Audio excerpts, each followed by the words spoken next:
Open കോടതിയിൽ വിചാരണ നടത്തണം എന്ന് നമ്മൾ പറയുന്നത് തന്നെ എന്തിനാണെന്ന് പറഞ്ഞാൽ ഇത് സമൂഹത്തിന് ഒരു ഡെറ്ററൻ്റ് ആയിട്ട് പ്രവർത്തിക്കാൻ വേണ്ടിയിട്ടാണ്. ഇത് ഇവിടെ ചില പ്രബലരുടെ കാര്യം വരുമ്പോൾ ഇപ്പം തന്നെ പ്രതിയൊക്കെ ആവശ്യപ്പെട്ടിട്ടാണ് ഇത് ക്ലോസ് ഡോർ നടത്തുന്നത്. എൻ്റെ വിചാരം ഇതിൻ്റെ നാൾ വഴികൾ പൊതുജനം അറിയണമെന്നുള്ളതാണ്. ഈ ഈ ഈ കൊട്ടേഷൻ റേപ്പ് അല്ല എന്ന് പറഞ്ഞാൽ ഇപ്പോൾ ഇവർ അവരുടെ ലൈംഗികേച്ഛ തീർക്കാൻ വേണ്ടി ചെയ്ത ഒരു പ്രവൃത്തിയാണ് എങ്കിൽ ഇവർക്ക് സാമാന്യ ബുദ്ധിയില്ല.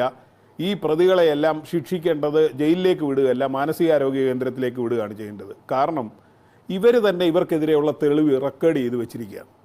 ഇവർക്കെതിരായിട്ട് ഇന്ന് കോടതിയിൽ വന്ന മുഴുവൻ തെളിവുകളും വീഡിയോ ദൃശ്യങ്ങളും ഇവർ തന്നെ റെക്കോർഡ് ചെയ്തതാണ്.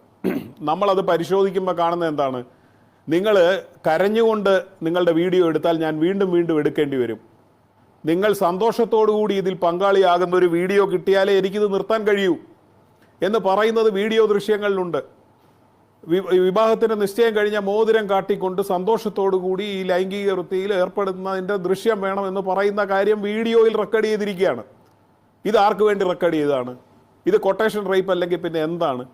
അപ്പം സമൂഹത്തിൻ്റെ സാമാന്യ ജനത്തിൻ്റെ സാമാന്യ ബുദ്ധിയെ ചോദ്യം ചെയ്യുന്ന വിധിയാണ് ഇന്ന് നിർഭാഗ്യകരമായിട്ടുണ്ടായിട്ടുള്ളത്.